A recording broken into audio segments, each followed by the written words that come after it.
Welcome back, everyone, to week 4 of the Victory Road World Cup VGC. My name is Steph Fulweiler, and I'm joined by one of my favorite people to both play Pokemon with and hang out with, Gabby Snyder. Gabby, it is so good to be here at the desk with you today.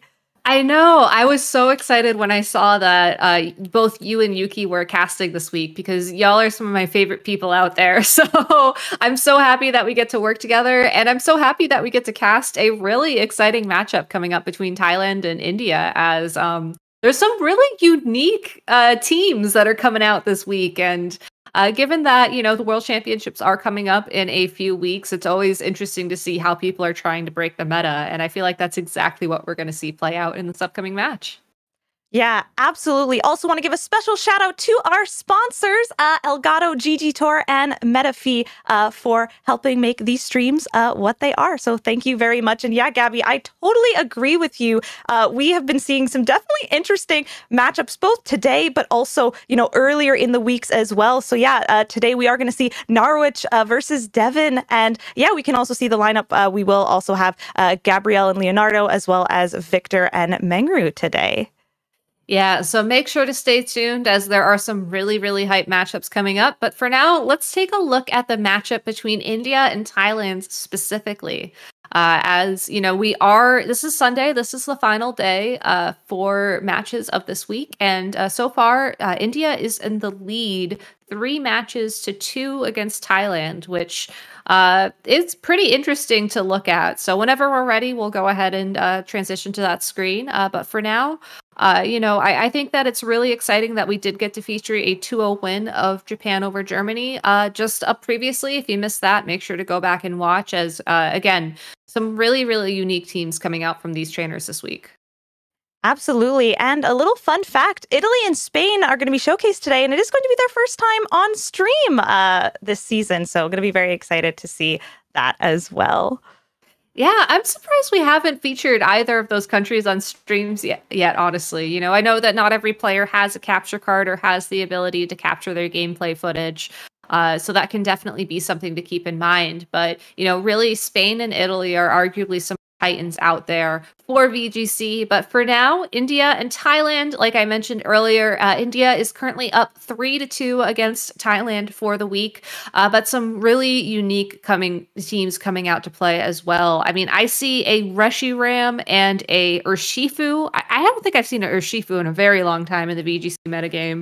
A Blastoise and a Bronzong. I mean, there's so much creativity coming out from these trainers on both sides of the field. Yeah, absolutely. I love seeing the Mimikyu as well and the Tapu Fini Pokemon that, especially in the earlier seasons of VGC, we got to see a bit more prevalence of, who have fallen off kind of as we've entered the restricted formats. And so, yeah, very excited to see. And with that 3-1, there is still an opportunity for Thailand to kind of turn the tides here. You're going to need over 4 wins to take it for the week. So we're going to see what happens. Yeah, so we'll be featuring one matchup now. There are still 2 more to play offline. And let's go ahead and take a look at our players for this matchup. We're going to be featuring Narawitch Naenna versus Devon Singh.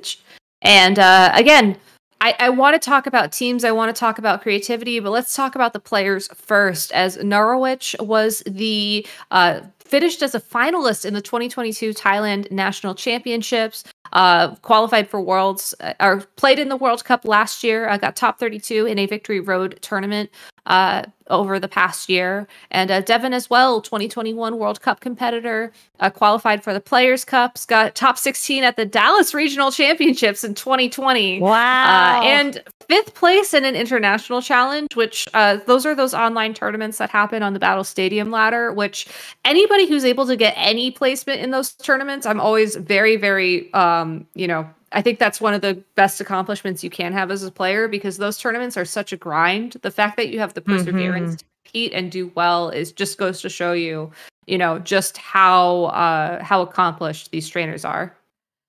100%. Definitely going to be a strong match. And just looking at the time frames, as like the world has changed and we've seen more, online tournaments and online showcases, that also just impacts the way you have to kind of play and the types of stamina that you build and how you get used to playing in an in-person tournament versus an online. So it's always really interesting to see how someone's come to be where they are today. And yeah, I'm very excited. Definitely don't want to underestimate either of these two players. So with that, I think we'll be able to transition into our first game of the set. Oh, let's take a look actually at the teams, Gabby, and let's see who they're bringing. Battle of the Horses, it seems. Yeah, we have a Shadow Calyrex versus Ice Rider Calyrex, which really is the showdown of the Crown Tundra, if you will. But look at some of those other Pokemon on both these teams. I mean, Narawitch running the Zacian, the Incineroar, the Landorus, Therian, and Tornadus, which is not a common combo you see. Normally, it's the Thundurus alongside of that Therian Pokemon. And Regieleki. And on Devon's side of the field, we have Incineroar, Groudon, Regieleki, Umbreon, and Venusaur. So I think Devon taking some inspiration from Hirofumi's second place team from the 2019 World Championships with that Umbreon and that Groudon side by side. But Narawitch really... honestly, seems like he's combining a couple of different cores. I typically expect to see Tornadus on a rain team, but as far as I can tell, there's no cloudy skies in sight. I think it's just going to be a lot of harsh sunlight. So maybe Steph pack some sunscreen for this next matchup. Oh yeah, absolutely. Really excited to see that Umbreon. I always love all the evolutions. It's always a good time to see that Umbreon. So yeah, with that, we are going to get into that first match. We are going to see a Regieleki and the Umbreon come onto the field right away versus the Tornadus and the Zacian on Narawitch's side of the field. So immediately we are going to see, of course, that Intrepid Sword to boost that Zacian, immediate pressure onto the field. Gabby, what are you feeling about these leads? It's a very interesting lead, but I think having the Tornadus alongside of the Zacian makes sense, as Tornadus is typically used for speed control. Tailwind, Icy Wind are the moves of choice in that regard, and Zacian really wants to be faster than Regieleki so that it can deal some damage before it gets knocked out. Depending on the type of Regieleki that Devon's running, if he goes for a Dynamax here, it's possible that the Regieleki could even one-shot that Zacian, so speed is going to be so important at the start of this game, given how fast Regieleki is and that immediate board pressure. Yeah, absolutely. We are going to see that Umbreon swap out for an Incineroar. Regieleki doing a ton of damage, breaking that sash on the Tornadus. That is a critical hit right there, revealing that item. It's so important in a game one. We are getting that information, what items are being run on each Pokemon. And there you do have the speed drop. So like you were saying, that speed control is so important. Zacian is going to go for a play rough into that Incineroar, going to do a good chunk of damage. And Tornadus continuing to try and lower that speed with an Icy Wind.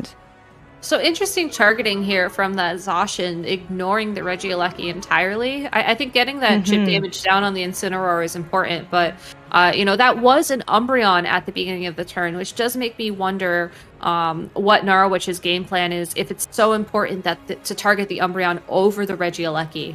If he has that Shadow Rider Calyrex in the back, that Pokemon's really going to struggle to deal damage against Umbreon, given that it primarily Ghost and Psychic type attacks. So that could just be Narawitch just trusting that by the time that Shadow Rider Calyrex makes an appearance, the Regieleki is no longer going to be a threat, and that Umbreon is the Pokemon to target. But Devon also correctly recognizing that, switching the Umbreon out for the Incineroar, also getting the Intimidate down on the Zacian, which is very important and can add up over time throughout the match as well. Yeah, absolutely. Okay, we are going to see the Regieleki swap out, and Groudon is going to come out onto the field, set that sun. The Incineroar is going to appreciate that a good bit right here. So we are going to see how Zacian is going to go for a Protect right here, still trying to kind of gauge the situation. Tornadus is going to go for that Tailwind to get that speed control back in Narawitch's favor. Yeah, and I like how the Tornadus went for the speed control on its possible last turn on the field. This parting shot will drop its stats, which I don't think is as important, given that we've seen it go for an Icy Wind and a Tailwind so far in this matchup. But more importantly, it allows that Incineroar to swap out after all the damage has been done on the field, so that if Devon does decide to bring in that Umbreon, for example, at this point in time, to try and, get that Zacian to target that slot again, he has the option to go for a switch into a second Intimidate, but instead it's going to be the Regieleki making an appearance. Yeah, definitely taking advantage of wanting to pivot, reset those speed drops as well. And yeah, it's quite interesting to see. Okay, Zacian going for that Behemoth Blade. We're going to see who that's going to be targeting into. And it is the Groudon. We're going to see how much damage. A decent chunk, but still staying above half damage right there. Regieleki going to go for the Electro Web, which should take out that Tornadus finally. And Zacian being brought into the yellow. And yeah, there is another speed drop right there. And depending on what this Groudon goes for, if it's going for a Precipice Blades, that would be single target damage, but a Heat Crash is just going to get the knockout regardless. So Narawitch down to his last 2 Pokemon. Devon still has all 4 Pokemon in play, and I think more importantly, has the ability now to sort of adjust his game plan based off what Pokemon Narawitch is going to reveal. Yeah, absolutely right here. So we are going to see the Incineroar come out and as well the Shadow Calyrex. So, neither opponent has gone for their Dynamax yet. So, you can use that Dynamax turn to create a ton of pressure. And so I'm very curious to see. A lot of times with these early games, you have to make that decision. When are you going to start putting on that pressure? When do you want to just stall out the turns? I think with the Calyrex in particular on Narawitch's side of the field, this might be the rare occasion where we see a eventual Incineroar Dynamax from him. Knowing that Devon has that Umbreon in the back and assuming that the Calyrex again is going to struggle to deal big damage against it, Narawitch's best play might just be going for a sun-boosted Max Flare, since that is one of the most powerful moves in the game. If it's coming from a Charizard, but Incineroar can do some decent damage with it as well. Instead, though, Regieleki will be switching out for the Incineroar on Devon's side of the field, and I believe we saw Narawitch lock in his Dynamax, but I don't think it's quite the Incineroar in this matchup. Yeah, definitely not. Devon doing a really great job pivoting those Pokemon, pivoting those Intimidates, and yeah, we are going to see who is the Dynamax Pokemon. It's always a really tough call in this position, the position being kind of backed against the wall with the last 2 Pokemon. Calyrex Shadow is very strong. Look at that beautiful horse neighing its way to victory. So we are going to see here who's going to be targeted most importantly. And so we do see a Dynamax via Dynamax. Devon also opting to utilize that Dynamax. Doesn't want to fall a turn behind. So we are going to see who that is. It is the Groudon. So Groudon definitely a force to be reckoned with. It is, and it will also give Devon the opportunity special defense, which knowing that the Shadow Rider Calyrex was the Dynamax Pokemon of choice is going to be very important as these Max Phantasms start adding up. Yeah, and there you have it. You do see that drop happen right there. There is that defense drop, and we are, there is the defense. And then the Flare Blitz. Is it going to be enough to KO the Groudon? Unfortunately, it is not. Still hanging on there, and there's the Max Quake. We revealing the Berry on the Incineroar. Not going to take as much damage from that ground type attack right now, but it is still Dynamax, so it's still going to do quite a lot of damage, but Incineroar is able to hang on there. Yeah, Shuca Berry has been one of the most popular berries for Incineroar throughout this format, and given the relative popularity of Groudon as well in the VGC Series 12 format overall, it's very, very useful for situations like this. Unfortunately, though, missing out on the knockout on that Groudon does mean that Calyrex will be forced to target that slot this turn, and this will give Devon the opportunity to possibly attack with that Incineroar if he has a Dark-type attack, such as Darkest Lariat or even a Throat Chop. Wow, and we are seeing the rare swap out of a Dynamax Pokemon right there, bringing out the Umbreon. It is always such an interesting feeling when you have to swap out, but it looks like a fantastic play because Umbreon is going to completely eat up that attack from Calyrex right there. And that defense drop as well means Umbreon will be taking more damage from this Incineroar if it had targeted that slot. Yeah, unfortunately did not go there. We're going to see a Throat Chop doing a ton of damage to that Calyrex. And also, crucially, the Tailwind is running out this turn. Now we get to see, though, just how much pressure that the Umbreon puts on the field. You know, we know that the Incineroar has a Throat Chop. We know that Umbreon presumably has some Dark-type move.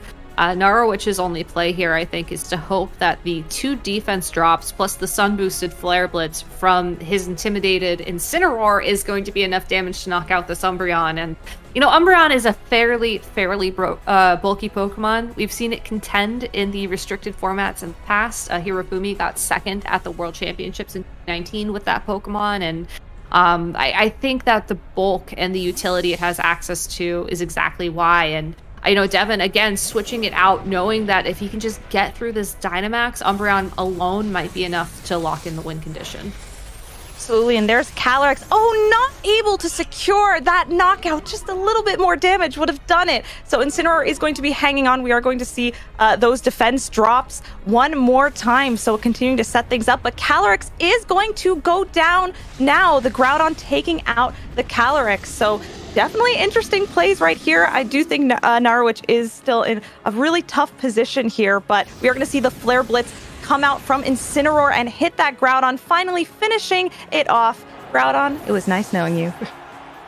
That Groudon just had to take that attack for the Umbreon, unfortunately, because if it hadn't, Umbreon would be stuck on the field with those 2 defensive drops, and that Flare Blitz in the sun would really, really have hurt.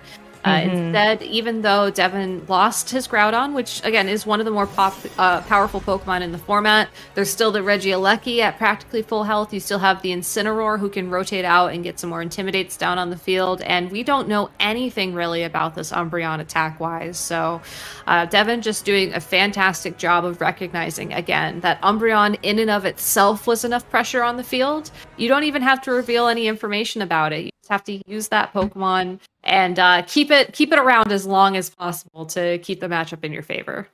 Absolutely. Well, GG, Devon taking game 1, but as we get into game 2, we are going to see how they adjust. Yeah, we didn't even see what the Umbreon was running. I thought that with seeing all the pivoting going on, that could bring out a little bit more information, but Devon did a really good job of concealing that. And so I'm very curious to see. Gabby, going into that game 2, what do you kind of expect as a lead adjustment, or do you think that there is a way to kind of pivot with those same leads?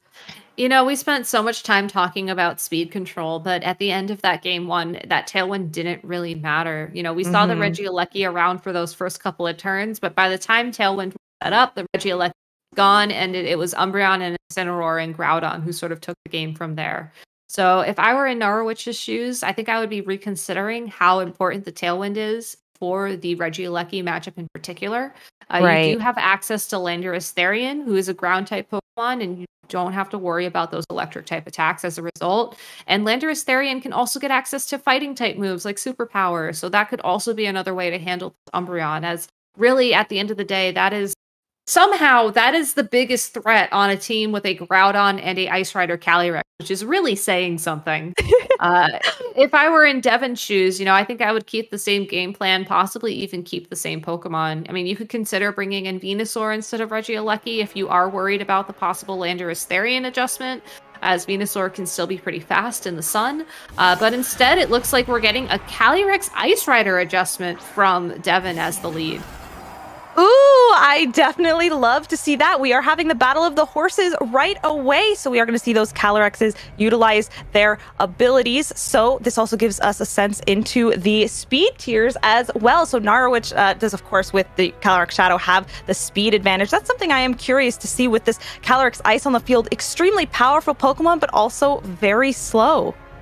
Very slow, and will be taking super effective damage from a possible Astral Barrage. And I really think there's nothing punishing Narawitch from just going for an Astral Barrage attack here. It's possible that you'll be taking some big damage from this Regieleki as a result, but that honestly might even just threaten the knockout on this Calyrex entirely, depending on how it's trained. I think that bringing your own Calyrex Shadow Rider down to a full Focus Sash as a trade for knocking out your opponent's Calyrex Ice Rider is a pretty fair trade, all things considered. Yeah, absolutely. And going to see a Dynamax come out from Devon's side to start this match. Quite different from game 1. We're seeing a very aggressive start right here. And it's Regieleki. Oh my gosh. Always love getting to see a giant Regieleki coming out to play. Look at this bouncing ball of joy. So we are going to see who this Regieleki is going to target. Is it going to be that Tornadus right there? And so we are going to see the Tornadus go for the Tailwind. So getting that speed control up right out of the gate. We already see the Astral Barrage. Is it going to be enough to KO both Pokemon? Wow. Gabby, what are you feeling? I mean, the Regieleki being able to hold on, absolutely wild, honestly. Devon, that Dynamax for the extra bulk, and even though this Max Lightning will connect with Calyrex, oh, never mind. There is no Focus Sash in play, and that's just a knockout as well. Wow. Wow. Such great moves from both opponents. Devon reading the need to survive, Dynamaxing the Regieleki to get that guaranteed KO. Landorus is going to be in the back and coming out from Narawitch's side. So Gabby, as you predicted, Landorus has come into this game too, but wow, I'm feeling the hype from this game. The pace is moving very quickly. It might honestly be to Narawitch's favor that the Calyrex Shadow Rider was knocked out so quickly and removed from the field, because this allows the Landorus Therian to come in for free to bring in the Intimidate against the Incineroar, and also start threatening damage against both the two Pokemon. If the Shadow Rider Calyrex was still on the field, I mean, especially knowing that the Landorus has the White Herb as well, you know, Narawitch would be in a position where his Tornadus can't really do much except Icy Wind, perhaps. And maybe you can get one more attack and pick the knockout on the Regieleki, but that just opens the door for the Incineroar and the Umbreon to make an appearance. So Calyrex Shadow Rider did exactly what it had to do. It knocked out the Calyrex Ice Rider, which was a huge threat to both of these genies floating on the field right now. And it brought Regieleki down to within knockout range from an attack from some other Pokemon on his team. So even though that was a quick loss into a Dynamax, I think that Narawitch definitely benefits overall from the board situation. Yeah, absolutely. I agree wholeheartedly. We're going to see that Landorus come out to play, and yeah, also going to have that one turn advantage with Dynamaxing a turn later, so something to keep in mind as well. So Incineroar going to go for the fake out on the Landorus, but it's not going to matter. Yeah, a little critical hit there as well, but Landorus will still be able to attack with its Dynamax. Tornadus going for a Hurricane that does hit without the rain. Always lovely to see. Landorus is going to go for a Max Airstream. Is this enough to get the KO? It is! Incineroar is going down. What a play from Narawitch. That is huge. Ignoring the Regieleki as well, which, while typically that could be a very scary play, it does look like this is a physical Regieleki, so that's some good information to keep in mind, as they normally don't run bounce without that. The Regieleki really could only threaten a knockout on the Tornadus as a result this turn, so I think Narawitch is very confidently making that call, going for the double attack into Incineroar, which is a Pokemon that typically does not carry Protect, ensuring the knockout and bringing Devon down to his last two Pokemon. That all being said, you know, this game is definitely still a bit open, I would say. Devon does have options here in order to try and close things out. You know, we saw that the Groudon has Heat Crash, which is going to be doing a ton of damage to that Landorus, especially once the Dynamax has expired. But until then, Narawitch really has the opportunity to take advantage of this momentum, you know, pick up the knockout finally on this Regieleki, and then focus all in on that Groudon, as will be Devon's last Pokemon. Unfortunately, with that Hurricane missing, that is never fun to see, but thankfully Landorus is going to go and take out that Regieleki. Couldn't risk keeping it on the field any longer and ignoring it. We're going to see that Spadef boost increase as well, but the Hurricane miss, never fun to see.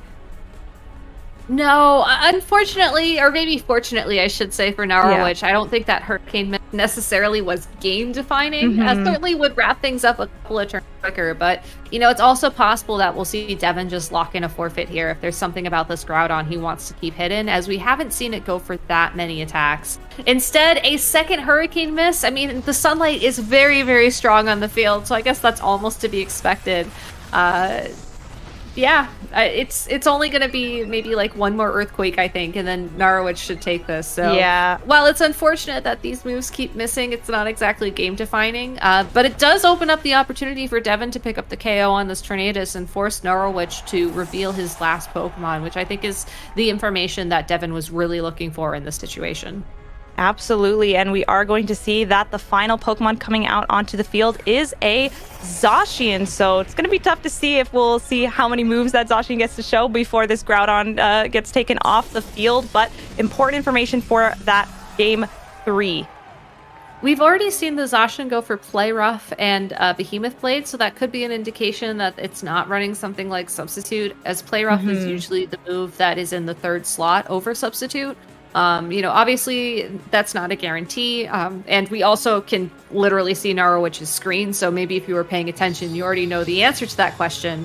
But still, this Behemoth Blade should do more than enough damage to wrap up this game and tie this set between Narawitch and Devon 1-1.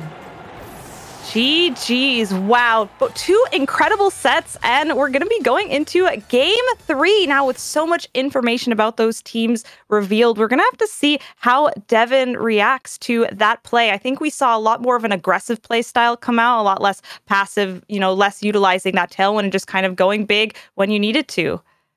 And that's exactly why this matchup worked a lot better for Narawitch. He also kept the Zacian in the back and didn't lead with it, which meant that if there was the Umbreon present on Devon's side of the field, he would have been able to accommodate that a bit better. The Groudon hopefully wouldn't be as big of a threat by that point in time due to Intimidates, due to damage on the field, and then you can just start throwing play roughs into that slot until they connect for the knockout.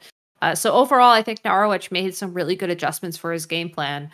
Devon, I think he called the adjustments that Narawitch made, because I don't understand why you would lead Calyrex Ice Rider unless you're sort of anticipating the double genies from Narawitch. Unfortunately, the alignment just wasn't quite there, and he lost that Pokemon very early on in game 2. Going into game 3, I think you just have to leave it behind. It's a nice idea on paper. You bring the big ice-type Pokemon against these flying-type genies who are very, very weak to the ice typing. But that Umbreon just did so much work for Devon in game 1. I would assume you have to see it in this game 3. Yeah, absolutely. Devon bringing back that Ice Calyrex with its partner Pokemon Incineroar. A very nice synergy between these two. Of course, Incineroar having that fake out pressure right away. And then Tornadus and Calyrex coming out from Narawit's side of the field. So already looking like a really nice lead setup right here. Gabby, what do you think? It's very curious that after the Calyrex was knocked out so quickly in game 2 that we see it as a lead in game 3. I think this means that Devon has to be going for the Dynamax here. Otherwise, that Calyrex just will not have enough health. It'll be knocked out immediately by an Astral Barrage, and Incineroar's Fake Out can't even stop the Calyrex because it's a Ghost type. Right. Could also be a bait, if you will, as there's the Umbreon take an attack for that Calyrex. So now Narawitch just has to be very careful knowing that that threat is in the back as he locks in his own Dynamax turn 1 this game. Ooh, interesting play there. Almost could be a bait for the dive. It's going to be the Tornadus coming out to play. Oh, that's really fun to see. We're going to see the Genie come out and Dynamax. And yeah, the Umbreon, if this Umbreon is able to survive an attack, it'll be nice to see what kind of set this Umbreon is running. Calyrex going for that Astral Barrage, which is not going to do anything to that Umbreon really. And to that Incineroar, it's going to do a decent chunk, but still hanging on, no problem. Tornadus is going to go for that Max Airstream. It's going to go on to the Incineroar, knocking out that Incineroar and leaving that Umbreon onto the field. We're going to see those speed increases, but ooh, goodbye Incineroar. That was a really great read from Narawitch, as typically you do not Dynamax your Prankster Focus support Tornadus, but knowing how much damage he needed to remove that Incineroar from the field, and I think more importantly, knowing that the combination of those two attacks would be enough damage to remove the threat of a Throat Chop, immediately knocking out his own Calyrex like we saw in that game 2. Devon does have the Umbreon on the field now, and I would be surprised if an Airstream plus another Astral Barrage would be enough to pick up the KO, despite seeing how much damage that Tornadus did. So, does have options, but you can't send in the Calyrex Ice Rider here unless you plan on Dynamaxing it, as you know that Astral Barrage is going to be enough to get out, and if Narawitch does have the Zacian in the back of his party to handle the Umbreon later on, it's possible that we'll just see him double into that Calyrex. So Devon has to be very careful about how he approaches this endgame, as he's already lost one of his bulkier Pokemon, and Narawitch is just able to start snowballing here and, keep this momentum going and push him towards a win. Yeah, this is going to be really interesting to see. I can expect potentially a max guard from that Calyrex coming out to, stall another one of that Dynamax turn. But instead, Calyrex is just going to go for a regular Protect, not want to rush into that Dynamax just yet. Astral Barrage going to come out, not hit that. And we're going to see how much damage is done to that Umbreon. And we did get to see a sneak peek that this Umbreon is going to get doubled into. So is this Umbreon going to be able to hang on? It takes that like it's nothing. And here's that max Airstream coming out from that Tornadus onto the Umbreon, and it is unfortunately not enough to take out that Umbreon. So depending on what attack Umbreon has here, this could be an easy KO for that Shadow Rider Calyrex. Foul play, guaranteed to hit, but actually not guaranteed to knock it out, as Calyrex is a special attacker. People typically don't run high attack on it if they can afford to, because you just... for situations just like this, that was Umbreon's best move and it fell short. And as a result, Devon, I think, forced to Dynamax, possibly forced to try and go for a max guard here as well, just to get through the last turn of Dynamax on this Tornadus. Yeah, unfortunate that it wasn't able to get that knockout. Man, it's going to be interesting to see this play right here, and also wondering who is going to be in the back. Who did Devon bring? Is that Groudon going to be hiding in the back? Is there that Regieleki? Gabby, do you have any ideas of who you think is hiding behind there? I would assume it's the Groudon at this point, because that also gives you the best support against the Zacian, assuming that is the last Pokemon on Narawitch's side of the field. But a Regieleki as a surprise here could really give him an out against a otherwise really, really difficult situation. Yeah, and here we do see, as predicted, the Calyrex Ice is going to Dynamax. Not going for a max guard, though, just going to take the damage. Oh my goodness, getting down to about half. Umbreon is going to be taken out here finally after holding on for quite a few turns. And that Calyrex Shadow is going to get that special attack increase, putting a lot of extra pressure onto the field. There's that max Airstream onto the Calyrex as well. So Calyrex taking a ton of damage this turn. And with Calyrex being really slow, this is looking really tough for Devon. There's going to be the max Hailstorm as well coming out and hitting that Tornadus. It is going to do a ton of damage, and with that Focus Sash, not going to guarantee the knockout. Hail, though, should take care of that quite nicely. So Narawitch will have to send in another Pokemon. But honestly, I think this Tornadus has done way more than Narawitch was expecting in this matchup. We saw him secure the knockout against the Incineroar that first turn. We saw him get some really good speed control up for this Calyrex, so that way if it is going to be that Regieleki in the back of Devon's party, the Calyrex should be able to outspeed it at this point in time. And especially knowing that the Calyrex now has that special attack boost as well. That means that it's going to guarantee the KO against the Calyrex on Devon's side of the field and really threaten big damage against this Groudon. So if Narawitch wants to try and clean up the game in this turn, I think it might be as simple as just going for an Astral Barrage plus a Behemoth Blade into that Groudon slot. And Devon has to hope that maybe his Groudon can survive and the press Blade works out, or I don't know. I feel like there has to be something a little bit crazy to happen for Devon to stay in this game. Narawitch has just adjusted very, very well to what we saw in game one.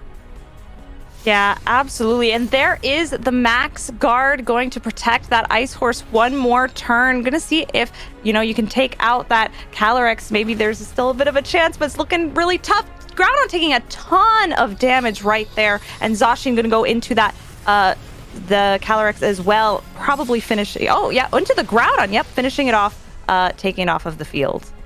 Yeah, it was, I think, the best play that Devon had. You hope that the Astral Barrage, especially if that's like an Assault Vest Groudon or something similar, doesn't do enough damage so that you can take the Behemoth Blade, and then you fire back at Precipice Blades, and then you hope for it to connect first of all, of course, and then you hope for a critical hit possibly on that Zacian as well. But the Grim Neigh boost in particular, I think, just made that mathematically impossible. So, I love how Devon still played to that out, because I think that's exactly what you have to do in this situation. It's just unfortunate that Narawitch's Calyrex was faster. It remained faster, and it just did what Calyrex does best. Absolutely. And, it really came down to seeing that big giant Tornadus. That's not something you see every day. And, that is a very risky move to kind of go with that supportive Pokemon and say, you know what, this is going to be the star of the show. And when you get to make those unique decisions like that, it can really benefit you. And there is that final attack. Calyrex going to be taken out. Narawitch taking the set, going to 3 games, taking it 2-1. GG's to both of our players. I feel like I'm going to take some heat for saying this, but honestly, this kind of matchup and this kind of set is exactly why I like Dynamax in Sword and Shield. It gives you the opportunity to look at your opponent's game plan and make adjustments that otherwise may not be available in a Mega Pokemon or a format with Z moves. Any Pokemon on your team can Dynamax, and if you recognize that the max airstream is enough for your speed control concerns and also having the guaranteed damage off of really high base attack flying type move like Hurricane is super important to your matchup, you can play to that out. And that's exactly the adjustment we saw Narawitch take into that game 3. So very well recognized, very well played. I think that Devon did the best that he could, but unfortunately that Calyrex Ice Rider was a bit too slow throughout the set. Yeah, it's really difficult to get Calyrex off the ground without having that trick room or just having that board positioning right there where it's in a really safe spot. And so, yeah, fantastic set. We do have 2 more games. Gabby, thank you so much for joining us. And we will be back very soon with our next match.